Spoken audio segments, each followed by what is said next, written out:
Jackson. I am in Australia and I'm originally from a little town called Carnival, but I live in Newcastle now, which is a couple of hours from Sydney. And I'm a country singer, always have been, always will be, songwriter and play guitar and all the things. So I don't know if many people in America are aware. I think they're becoming more aware that Australia actually has a country music scene. Tell us what it's like and how you got into it.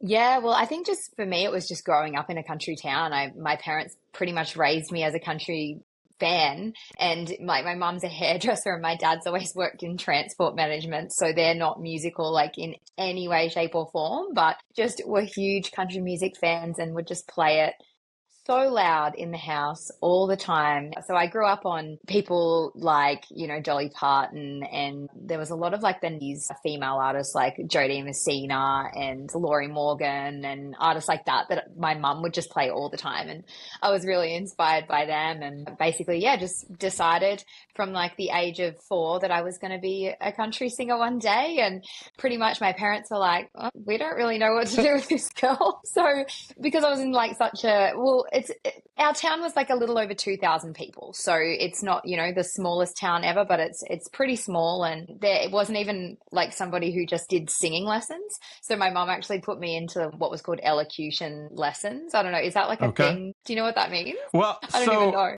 I'm not an artist. I do a lot of stuff in music, so I don't know if that's a thing for artists here. Yeah. So elocution lessons was like literally like it was like learning to speak properly, and you would like recite poetry and stuff like that. So Mhm. that was like one thing that a teacher did in our local area. And then she actually said to my mum, "Oh, Max can actually sing. Like sometimes she sings the poems." And my mum's like, "Okay." And so yeah, pretty much she helped me from a really young age. But my mum and dad would buy us tickets to all of the country artists who would like choose our little town on their tour, which was not many. It was, pretty few and far between, but we would be front row at any of those shows and would line up after and get CDs signed and the whole thing. So yeah, just grew up as a fan and decided I wanted to do this. And luckily I could sing in tune and picked up a guitar and loved. That's pretty much like as simple as it is. You wanted to do it, actually could physically do it. So that was a plus. And then just became obsessed with it from a really young age. But yeah, it is really interesting, I'm sure, being such a long way away to think about the scene in Australia. You would have no idea what's going on here. And it's becoming just so huge. And I mean, country music has always been like a very big part of Australian culture, I would say, but it was sort of considered a little more like daggy or uncool, I would say, up until probably like 5 years ago.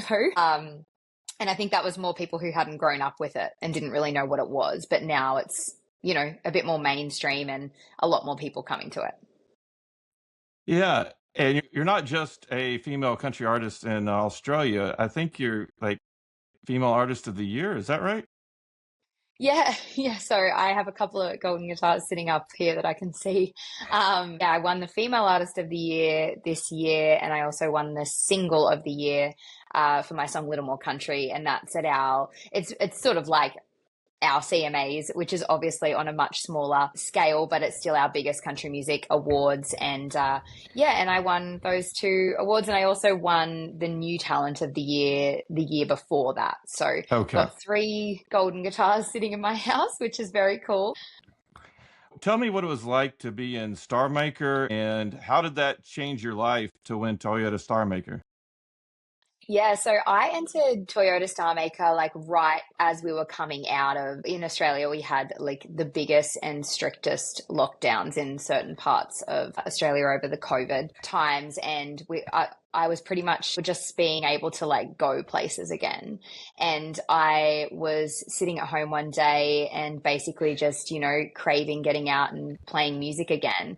And I'd been thinking about entering Star Maker for a really long time before that, but just the timing was never felt quite right. Like I was already releasing music or whatever at the time. And I was just like so lost as, as a person and as an artist. And because, we were forced to just be at home and we were all feeling like, is the music industry even going to be a thing like after all of this? And so I was doing a lot of, I guess, soul searching and dealing with a whole lot of mental health stuff. And, you know, I've had anxiety for my entire life of varying degrees, and I'm always trying to deal with that in different ways. And I actually went online to do like a guided meditation because I was like, I'm just feeling so anxious today. I need to like breathe and try and calm myself down and think about the future and not what I'm feeling right now. And I did this guided meditation, and it basically just told you to like visualize what you want to do in the next year or something like that. And it's going to sound absolutely insane, but I swear I heard a voice say, enter Star Maker. And I got off and I went onto the Star Maker website, and it was supposed to have been closed, but they'd extended it for a week. Oh, wow. And I was like, if that is not a sign, I feel like I need to enter. And so I reached out to them and asked them a couple of questions. And I'm like a details person. I'm like, okay, so if I enter this competition, am I still going to have creative control? Am I still going to be able to write my own songs? Am I still going to be able to choose the songs that are a part of my winning project and everything? And Cheryl, who's amazing at Star Maker, that I obviously got to work with after winning for a long time, she wrote back to me and she said, well, if you were to be the winner, yes, you will still have but I was going like, if I win this thing, you know, I was just so hell-bent on the fact that I was like, you know, you got to believe in yourself, hey? So I entered, and winning Toyota Star Maker was just the biggest shift in my career. So it's the biggest country music competition in Australia. And so pretty much it's like from the day before you win to the day after, people just know who you are. And it's almost like a validation just to people that you're good. Basically, the industry Right. has said you're good. You've won this competition that, you know, people like Keith Urban have won it, Lee Kernigan, who's one of our biggest you know, long-term artists here in Australia, and so many other artists have won it. So it was life-changing, and I, with the prize, got to do so many things. Got to play some of Australia's biggest country music festivals, got to go over to Nashville to showcase my music at CMAFest, got to record an EP and put more music out and just have the support of the team. And it was really, really life-changing, and I'm so grateful for that. Tell us about when you won Star Maker. What was it like to go to Nashville and play CMAFest? It was wild. It was such a cool experience. So I had actually been to Nashville a few times before this winning trip. So I went first on like a family holiday. It was me and my husband. He plays in my band and is a big part of everything that I do. And we were like early dating, and we went on a holiday to the States, and we went like, you know, the very touristy thing. Like we went to LA, we went to Las Vegas, we went to Nashville, and we went to New York. Like we just hit a week in each place, and we'd done that first, and obviously fell in love with everything that is Nashville and the music scene and everything. So I'd been back a couple of times to do some writing trips, but to win this and have, you know, the opportunity to showcase my music at CMAFest was really, really incredible. And it was such a special experience. Like I rocked up at the like valet parking. So as an artist, you get like the parking where you just drive your car up, and I got out of the car, and obviously I'm a very long way from home, and I get out of the car and I can hear people saying, Max, Max, like from the other side of the barrier. And I'm like, they can't. I was like looking the other way, and I'm thinking like, am I hearing things? They can't be saying Max because nobody here knows me, right? Right. And I looked around, and they're like making eye contact with me, saying like, Max, and waving to me. And I'm like, wow. So I walked over, and they said, yeah, we absolutely love looking up all of the international artists, and we come here to meet the international artists every year, and we've been so looking forward to meeting you, and we've listened to your music. And I mean, that was just wild. Like to think that, you know, I was on the other side of the world and that people had heard my songs. And it was really cool because I played in what they call Fanfarex, which is like a convention center. Mhm. And I really feel like people go there to hear new music. So it was like people sitting down, like really ready to listen and to know your story. And so I met so many people there that I've stayed in contact with and that have, you know, followed my music from there. So it's been an incredible time. And that was in 2022. So been coming back at least once a year since then. Oh, wow. So are you coming to the States anytime soon? Yeah, I'm actually coming back for CMA again in June. So I'm showcasing again at CMA, which is going to be super cool and playing on, you know, one of the biggest stages this time. So it's going to be awesome to be back. But like clearly I want to get further around the States is the dream, just to see more for life experience, but obviously to be able to play my music in more places is a big goal of mine. And I do so. A couple of years ago, I started doing this little series on my social media when my song "Little More Country" came out, and I do these little cover. So basically, I just wanted to let people know that Little More Country was coming out and to pre-save it. But I was like, how can I just say that in a more entertaining way and just let people know that the song's coming out? So I started doing these videos where I would say, have you ever wondered what Another One Bites the Dust by Queen might sound like if it were a little more country? And then I would sing like a verse and chorus and I would say, don't forget to pre-save my song, Little More Country, it's coming out. And so I just did like a few of those and put them up. And then they like the second video got over 1 million views, and like I left my Oh, wow. phone and I could see it buzzing, buzzing, buzzing. And I'm like, what's going on my phone? And I picked it up. And so that was the very first time I'd ever had to turn notifications off on my phone because it just would not stop buzzing. And so it became a thing. And so now I have so many followers internationally, whether it be in different parts of America, in the UK, in Canada. I have people messaging me all the time. And even just most recently, I did a cover of Dancing Queen that went pretty viral only like last weekend. I was seen by like 5 million people over the weekend. Oh, wow. And they're playing it on country music radio stations in Sweden. And I'm like, that is just so wild to me. So obviously, logistically, it's a whole lot harder than it sounds to get around and play in different places. But I do feel so lucky to have people following along from so many different places around the world. And yeah, I hope that I can get as far and wide as possible in the not too distant future. Yeah, and you have you have an album with Little More Country covers, right? Yes. So I just put it out. It's called Little More Country Sessions and it's an EP. So it's got 5 tracks on it. And we did, yeah, Dancing Queen, Hey Baby, I Want to Dance with Somebody. We did Summer of 69. And we also did TikTok by Kesha because I was like, I just really want to do that song. Like some of the lyrics so lend themselves to a country song. And so yeah, I pretty much just put that out as like a fun project because really to say thank you to all the people who've found my original music through these covers. Like people come on and they go, oh, this sounds really cool. Just went and had a listen, went to your Spotify and had a listen to all of your songs. And so they might find me like through this Dancing Queen cover, but they've come over and listened to the other things too, which has been, yeah, such a cool thing. So it's only just come out like a couple of weeks ago. And the one I really liked was Summer of 69. Like that was a beautiful cover of Summer of 69. Thanks. What drew you to that song? Why Summer of 69? Oh, do you know, like, I just think that I'm such a nostalgic person. Like, I'm the kind of person that, like, I can't throw out, like, a pair of socks because I wore them at my favorite show. Like, that's so stupid.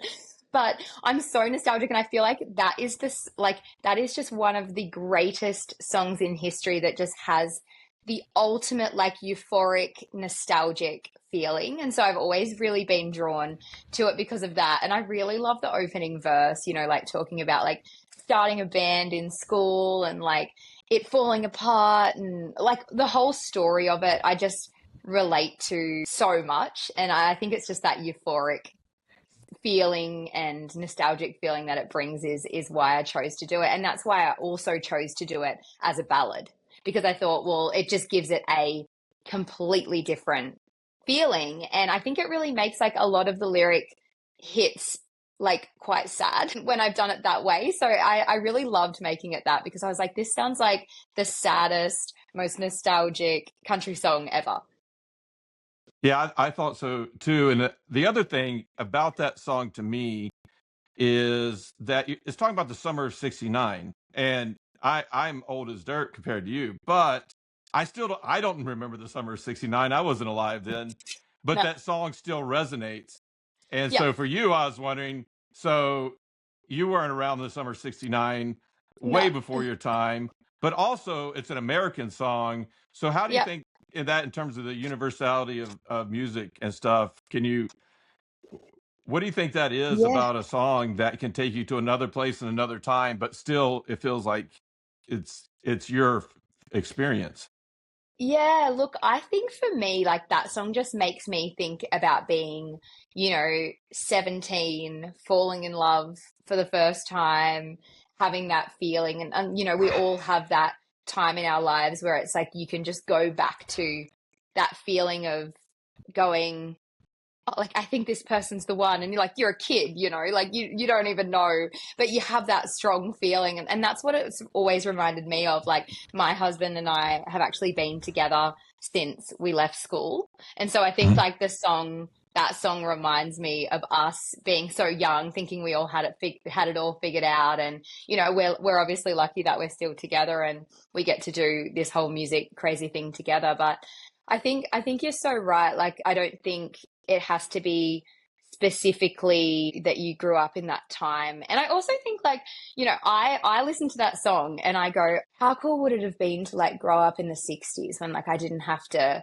have my phone on me Yeah. at all times, and like, the bands were amazing, and like I imagine going to like concerts at that time and how cool that would have been. And I've always been really drawn to like particularly 70s music, really. As a songwriter, that's really inspired me as an artist as well. So I don't know, I think it's a lot of things, but I think you're so right. You don't have to at all have to have experienced the specifics of a song, but you can have absolutely experienced the same feeling as what it's talking about in your own life. So yeah, that's definitely why I relate to that one. The song that really caught me actually was Carnival Heart. And, Oh wow. yeah, and I read it, I was like, I think this person would understand me. Like it felt like I identify with that a lot. Like, is it still gonna, Wow. is it still gonna hurt like this every time? And every time it does. So, and you Yeah, don't know. wow. That is like such a blast from the past. Well, tell me about the song. Yeah. I just want to know. I know you're not promoting it right now, but Yeah, tell me about it. more than happy to talk about that song. It's definitely one of my favorite songs that I've ever written as well. So I was actually in Nashville, and this was in like 2018, 20. I think it was around 2018, and I I was actually driving from the accommodation to the writing session, and I was writing with Kathy Majeski and Rod McCormack, who also produces all of my music. And on the way, I saw the sign that was to the fairgrounds, and like that's not a word that we use in Australia. We call it the showground, and I was like, fairgrounds. That sounds so much nicer. Like, why don't we use fairgrounds? And then I went in, and the actual idea that I took into the the session was called Falling in Love at the Fairground. And it was like why the fair, I guess, because we call it the show, keeps moving from town to town. And I was like, what if we related that to, somebody that you're in love with that you can't be with because they have to keep moving. And so it wasn't like super specific to me, like that it was an exact story, but I've done this since I was a kid where I just like make up these stories in my mind. And I was like, I could imagine that this is, this person wants to stay, and this love story happens, and it's, super passionate and amazing. And then they have to go, and then it breaks their heart, but they're going to come back around. And then the person waits because they know that they're going to come back around, whether it be the next year or the next season, and they're going to fall in love again. And then it's going to keep doing this cycle. It was a story that I made up in my head because I saw the sign to the fairground, and I said it to my co-writer Kathy, and she's like, "That's just." It's not even a nice sounding word. Like it's so normal. And I'm like, no, but it is. And then we talked about, well, instead of saying fairground, why don't we say Carnival. And it obviously made a little more sense too because the Carnival kept moving on. And the cool thing about that song, so we wrote it in an afternoon in Nashville, and then we loved it so much that we were like, I wonder if we could get a studio right now and record it. And so we called up the Sound Emporium, which is where I eventually ended up recording the rest of my album. And they had the Studio B was somebody had just cancelled. So we went in and we recorded just 2 acoustic guitars, like me playing one and then my producer Rod playing like the pretty sort of more lead part over the top. And I sang it, and then we were done within like an hour. And we never ever replaced any of it. Like we just added to it. We just kept exactly as it was that day because I think there was like some magic in it. And it was like the vocal wasn't like technically perfect or anything. I remember I was really tired and my voice was like a bit raspier than usual as well. But it was just like I never could have topped that vocal and like the energy that it captured on that day. And that's the only song that has ever happened with. Like I've never ever gone straight in and recorded a song the day that I have written it. It's amazing how some of the best songs or favorite songs out there, sometimes not only does it happen that fast, but some of my favorite songs of artists, the rest of the band didn't even know the person had written that song. And they come to the story like, well, while we're here, I wrote the song about my mom. And then everybody starts crying. And you're like, well, I guess we should record that now. So it's Exactly. amazing how things like that happen. And it's like it's the magic. You prepare all this stuff and you have this plan, but if you're not willing to, just let it come, you're going to Yeah. miss a lot of good stuff. I absolutely agree, like 1,000%. And actually, so funny that you say this to me because just recently we were talking about, because I've got my first headline tour in Australia coming up, and my bass player said, oh, you should do like an acoustic section in the middle of the show and you should do Carnival Heart. And I was like, where did that come from? I'm like, that's so, like, because the album came out in 2020. And so it feels like old to me now. So I just forget Right. about it. But he said the exact same thing to me. And then recently, when I was in Tamworth at the Tamworth Country Music Festival for my show, I did a VIP ticket option where the VIPs could come to like a breakfast the morning after my show. And it was like at this beautiful farm stay place that had like animals. And we did like a full breakfast. And I sat down and sang a couple of songs, and I then threw out to, there was probably 50 people there. And I said, what songs do you guys want? And the first one that anybody asked for was Carnival Heart. Like it was the first song. So I think we need to somehow, maybe we need to do a revitalized version of it or something and re-release it. Well, I mean, sorry, I interrupted you. From my perspective, I would love to hear an acoustic version Yeah. of that. That'd be so cool. Yeah. I could at least just do it on my socials. Hey, I'll tag you. I'll dedicate it to you. Well, oh, that would blow me away. I would be like, I'd wake up and I'd see that and I would just start crying. Somebody say, Oh, "What's good. wrong?" I made Carnival Heart, man. Like I'm the clown. That's too good. Well, uh, we're on. We'll see what we can do. well, I have to ask about this a certain Australian cowboy. How Yes. did you meet Wade Forster? And just tell me the story.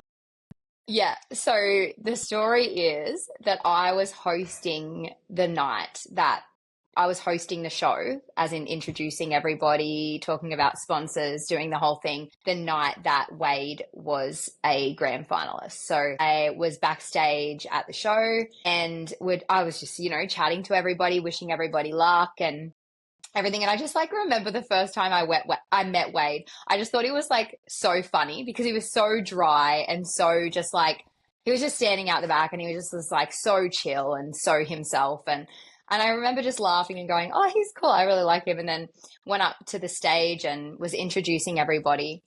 And when he came up to go on stage, I was like, it was a stressful job, right? Because there's like a lot of important people because the prize is really big. So a lot of people have given like a lot of money and things like that. And I had to make sure I mentioned all the sponsors right and did all the things. And I was standing there like reading through something. And all of a sudden, all I could hear was like this like deep breathing like right behind me, and this like someone slapping their legs and like doing like something really weird, and I could see all this movement behind me, and I turned around and Wade was like literally cowboying up like ready to go on stage, and he like literally looked like he was getting ready to go on a bull, like to ride a bull, like that's what he was doing before he walked on stage.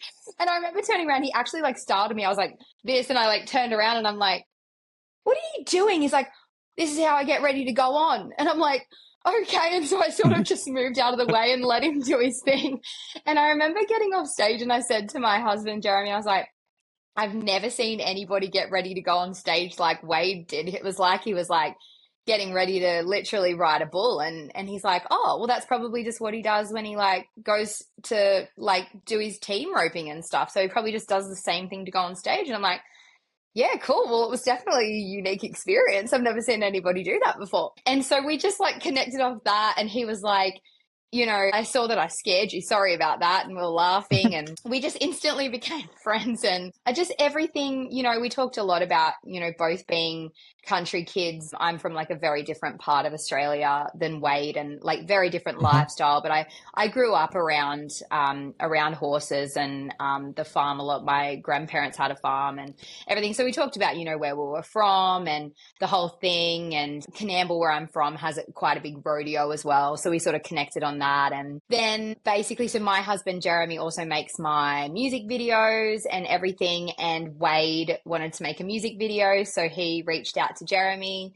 and said, do you want to make a music video with me? And so they made like the first one a couple of years, like, well, it would have just been right when he won. It was like one of his Star Maker singles, and made the music video for that. And then yeah, they became super good friends. And then yeah, Wade asked me, so he actually called me up and he said, well, I don't really write songs with other people very often. And I was like, yeah, I know that. And he goes, yeah, but like there's a song I want to write with you. And I'm like, so, oh, awesome. Okay, cool. When do you want to? He's like, well, whenever you can do it. So we jumped onto Zoom and we wrote Denim together. And he said on the right, he was like, oh, I think I want this song to be a duet. And like we wrote it, but I didn't think he wanted it to be a duet with me. Like I imagined he was going to go over like and do it with an artist, I don't know, overseas in Texas or something. And then he calls me up. He's like, well, are we doing that song or what? Like, when are you going to get in and record your part? And I was like, oh, you want to sing it with me? Right. Cool. Let's do it. And so obviously that song came out and I just love that song. Like it's a song that I never would have written if Wade hadn't have come to me with that story. And obviously just being able to write stories about, you know, Wade's life and you know, the way that he has lived in, you know, his whole cowboy side of stuff. Like I absolutely loved it. It was just so cool to have a different story to tell. And then we did the music video and we put the whole thing out, and yeah, it's just been a super cool thing. So just, he's such a great guy. He's so genuine. He's so loyal as a friend. Like I just feel like I could count on him for absolutely anything, and we just love that about him. We're really looking forward. We're actually tonight we're going to drive halfway to a festival tonight, and Wade's playing on the weekend as well. So we're really looking forward to catching up with him. It's called the Man from Snowy River Bush Festival, so we're looking forward to that. So I'm so jealous, not just that you get to hang out with Wade, because that's awesome, but I wanted to go to this festival so badly. No way. And I saw the post about it. I'm like, because that was my first understanding of Australia was from the Wow. movie, right? And I'm Yeah. like, that was Australia to me, not Crocodile Dundee, not any other things. It That's was so Man from good. Snowy River, and a kid that grew up with a granddad who was a rancher, and my dad grew up ranching, and I ended up going to school and not being a cowboy, like, but I grew up thinking to myself that, you know, I want to be a cowboy. Yeah. And that movie is just mind blowing. And so I saw that on the schedule, and Wade had told me about some other things that I should go to in Yeah. Australia if I was going to come over. And I really was like, hey, man, I want to go to the Man from Snowy River Festival if I can pull that off by Yeah. then. He was like, come on. And I wasn't able to pull that up. So I'm so Dang. jealous. I'm really looking forward. It's actually going to be my very first time at the festival as well. So I've never been, and I'm really looking forward to it all as well. Like my grandparents would watch The Man from Snowy River all the time, and they even had like the CD in the car of the story, and they would play that on long drives and everything as well. So I'm really it's such a big part of Australian history and culture, and so it's going to be a really special festival because it's one of those festivals. It's not like a lot of the other ones that we play where the music is like the only attraction. Like there's so many other things Right. happening at the festival as well. So yeah, we'll definitely take lots of videos and things and send them over to you so you can feel like you're there with us. Oh, that would be awesome. Uh, You have to so come. in the last year, one of the best friends I've ever made in my life. Tell me about Matt Mallardi. Oh my gosh. So I just think he is so nice. Like so but he's so like wild on stage. Like he's so crazy on stage and like the way he plays and everything, you imagine that he would be this like really extroverted like person. And I remember seeing him on stage first and just like having this idea of what he would be like. And then I Mhm. remember meeting him and he was just so like gentle and kind and like softly spoken, and he was like really interested. I remember one of the first conversations that we had was backstage in Tamworth, and he was just, telling me how grateful he was that he gets to play music with Wade and the whole story of how they met. And then he was so interested in everything that we were doing, and he was asking me like specific questions about things that we'd recently done that I like, you just do your things in life and you don't even really imagine that people are like seeing what you're doing or like Right. want to ask you questions about it. And I remember he was asking me like really specific questions about, I can't remember what show it was, but he knew everything that was going on. And I could tell that he, really had his eye on everything that was going on and just really loves what he does. And I just love all of Wade's band. Like I would love to get to know them all more. And I think the hard thing about the industry is that we get these like small little like snapshots Right. together in things, and a lot of the time we're playing different festivals on the same night or we're playing in different towns or whatever. But every single time that I've ever met, whether it be Matt or any of the other boys in the band, they've all been so much fun to hang out with, and yeah, so genuine, so down to earth, and just great people. I'll ask you a question I asked Matt when I first met or first interviewed him before he got here. So, come back to the States and you got to play here. Who is somebody you would either want to meet or play with? I mean, like the number one for me, and I feel like so many girls say this, but Dolly Parton is like my number one. I just literally want to sit in a room. Like, I don't even know what I would say to her, but I just want to sit in a room where she's just like speaking, even. Right.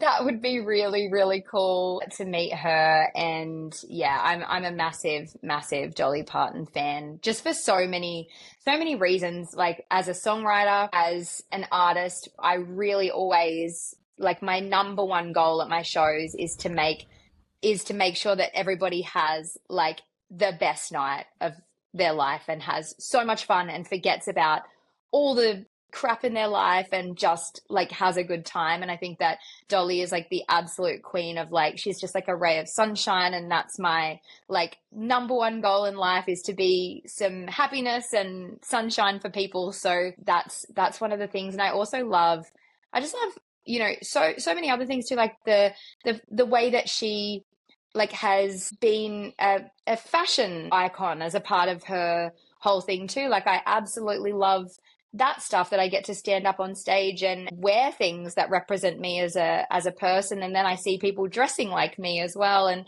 it's the same thing for me with Dolly. And yeah, I just think that, and also the fact that she's just not like, she's just so real. Like she says things that you never expect her to say, and she's funny as well. So it would be Dolly for me. Yeah, and I think it's interesting when you're in music or anything else where there's big personalities and they're really well known, right? You kind of just get used to it. But then there's somebody out there that you'll run into them and all of a sudden you're just like, wait, I was supposed to be a professional back here, not stammering over my words like, who's this person? Oh my God. That's it. Like, I think I just don't know what I would even say. You know, like what has Dolly Parton like never had said to her? I'm sure there's like nothing. Like everyone would always have said, "I'm such a big fan. Your music changed my life. You're such a beautiful person. Thank you for being like." I feel like everything that you would say like would have been said to her a million times, but I'm sure she would still be grateful to hear it one more Yes. time. By the way, when I asked you that question, I did this with my hands under the table, and I'm like, it's gonna be 9 to 5. It's gonna be Dolly Parton. Of course, it's Dolly Parton. Like, who else is it going to be, to be honest? From my perspective, and who I fangirl over. So the behind the scenes things is just what blows me. So like I'm really jealous and sad. I'm jealous that you've probably gotten to meet Gavin, who does photography for Oh, Wade. yeah. And like I would probably fangirl over Gavin if like y'all over came over. I would like blow past everybody else and I'm like, can I meet you? Can I like shake your hand, get your autograph? Your work is so good. Gavin is so worth fangirling over. He's so good at what he does. Like, honestly, if we could have Gavin with us at every single show, we absolutely would as well. Obviously, my husband being a photographer as well, like, he's a massive fan of Gavin's work as well. And, like, we just know I think that there's two types of photographers. There's photographers that capture what they want to capture, and then there's photographers that capture the exact energy and the exact feeling of what was happening at that moment. And Gavin does that. Like that's what he does. He captures so much more than like what's in front of him. And I think, that's the ultimate when it comes to photographers. And there's only very few people that I know that I've worked with that can even come close to doing that. So Gavin is we are totally on the same boat as you. And we love seeing Gavin as well. Like we have the best time with him too. So it's going to be fun. He's going to be there shooting us this weekend as well. So we'll be able to post up some Gavin photos from Man from Snowy River. Now I'm really jealous and I know. excited. Like I'm really so happy for y'all. I really am. But I don't get Stop jealous. talking about it. Promise. But I'm jealous. Yeah, Oh, the absolute. Tully. We're just so into like the Western, like whether it be like art or anything, like any visuals that are, you know, done in sort of the Western country sort of way. So we're a huge fan of Mark Maggiore. He's like one of our absolute favorite Okay. painters and artists. And so we can't afford one of the originals, but we have a print of one of his artworks in our house, and it's one of our favorite things ever. Yeah, so one of actually Jeremy's favorite photographers in Australia as well, obviously, other than Gavin, is Charlie Hardy. He's an amazing music photographer in Australia, and he works across all different genres. But we recently just saw him, he was at CMC Rocks photographing Thomas Rhett, which was really cool as Oh well. wow. So he's someone definitely worth looking up, but he's an Australian guy as well.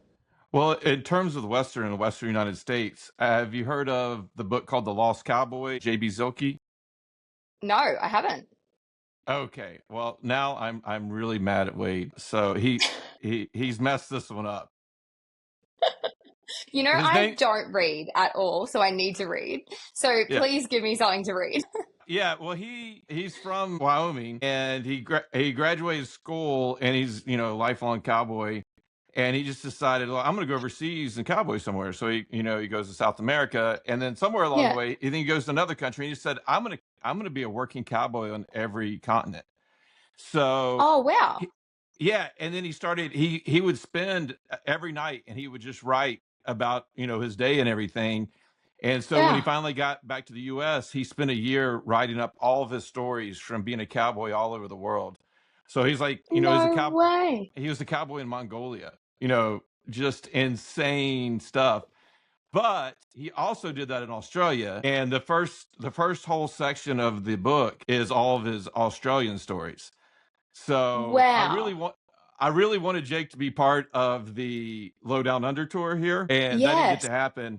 But it's just an amazing connection. And my mom really got into the book because she went to high school in Australia.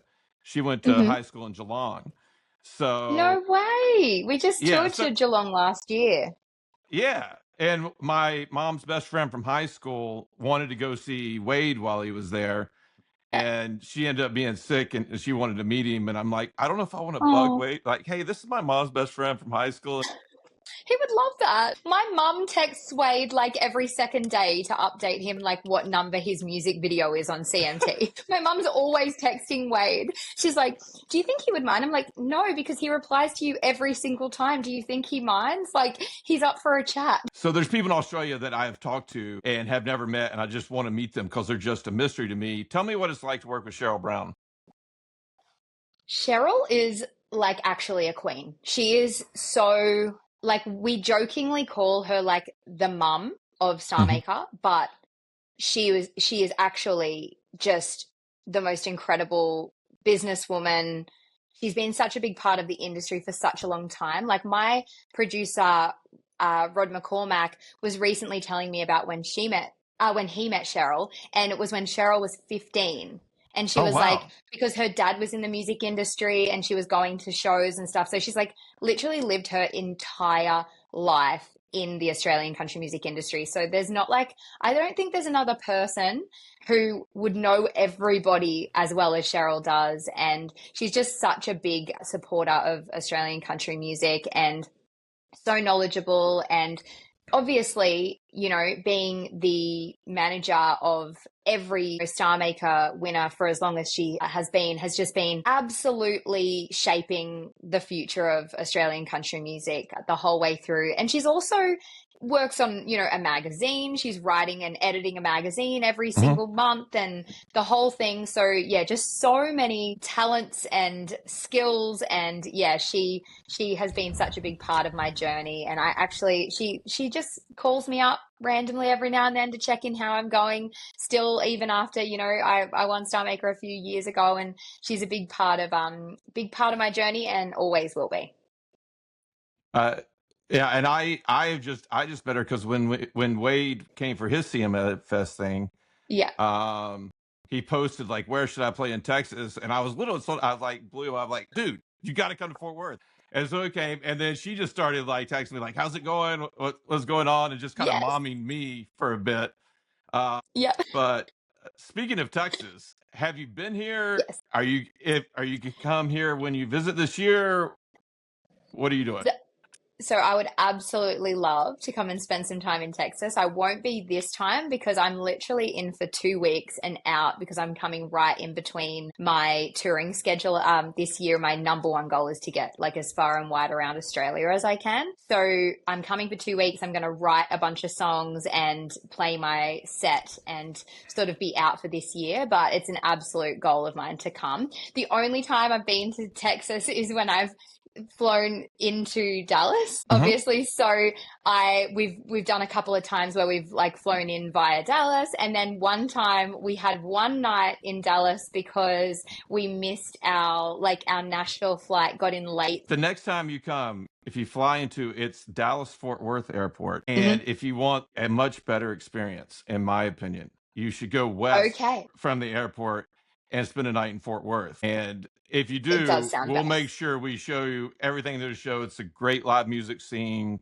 Like every night, almost there's just original songwriter events where it's just song swaps or just a songwriter, and it is No way. just a an amazing place and community of independent songwriters that are really supportive of everybody. And we started a nonprofit last year, the Fort Worth Songwriter Mhm. Foundation, Oh and wow, our annual event is the Fort Worth Songwriter Festival. So hopefully someday we'll be when able to is have that? it is in the first weekend of November. Okay, Yeah. amazing. Well, I'm So definitely looking forward to coming to the States outside of the same time that we've come like every right. year for the last 5 years in a row. So Yeah. I definitely want to have a great reason to come outside of June. So November sounds good. But I think maybe he put up a post, did he, saying that, you know, you had said where to come because we were actually in Nashville at the same time that then Wade came and played that show. And so we were watching the whole thing Oh, at the wow. same time. So we were obviously not that far away, but we were staying in Nashville and he was there and then he left, I think, to come and play that show that he played. And then I think it was just through that. And he like tagged you in a post. And then I saw that he was doing the podcast with you. And so, yeah, I was like, this guy's Wade's friend. He's my friend, as you do. Yeah. In terms of that, it, Wade's song "Fighting Tears," like for Mm, me and a bunch of other people, it's like a spiritual, like just it's a hard song to listen to. At the same time, it makes you feel mhm. like other people are out there that understand what you're going through. Do you like that song? Are you? I love that song. I love that song. Like recently, we went to Wade's Newcastle show on his tour, like later last year.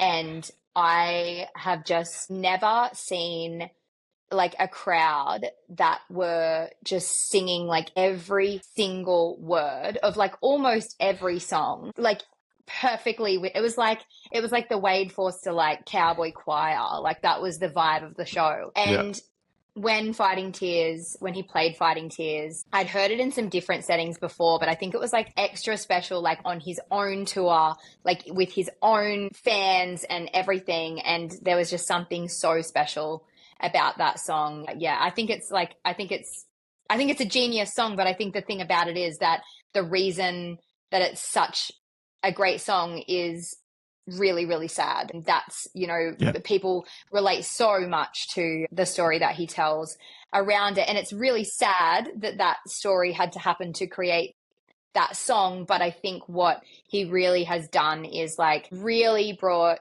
talking about mental health into his shows in a really big way. Hmm. And that's something that I love to do at my own shows as well. And like I wrote Life of the Party about my anxiety and I talk about it a lot at my shows too. And I've had people come up to me with like shaking hands and say, I feel like you told my story. And it's exactly the same thing with Fighting Tears as I can just see everybody relating to it in some way, shape, or form. And the fact that he's bringing that, talking about you got to speak to someone if you're feeling this way. I think it's such an important message and it's such a great song. And yeah, it's a special thing to see it live for sure.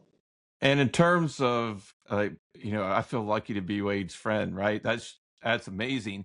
When I met him, he was on his parents' property in middle of Yeah. nowhere, and I had to like schedule with him, and he wasn't always available by phone. And he told me, he did the interview, and he says, I still remember this day. He's like, I just want people to know that it's not weak to speak.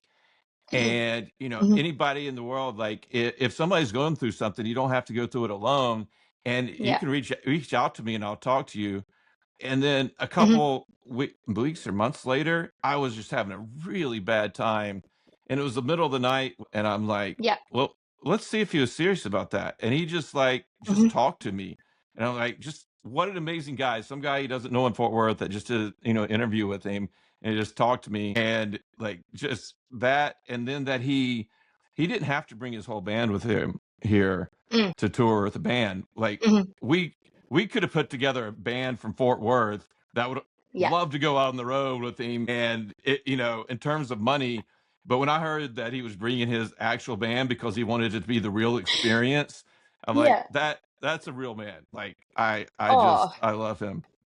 So 100%. He is absolutely the real deal. Like he is the person that you can absolutely count on. And, even when I said, my mum sends Wade messages all the time. mhm, Whenever he sees my mum, he's like beeline to say hello and give her a big hug. And he does that with every person. Like, he makes everybody feel like the most important person in the yeah. room. And I think that's, he's just got a big heart and you can tell that through his songwriting because he wouldn't be writing songs that were that deep and that connected emotionally if it wasn't a real thing. So yeah, he's a very, very special person for sure. In terms of mental health, and we started this Fort Worth Songwriter Foundation to support and promote the songwriting community in Fort Worth.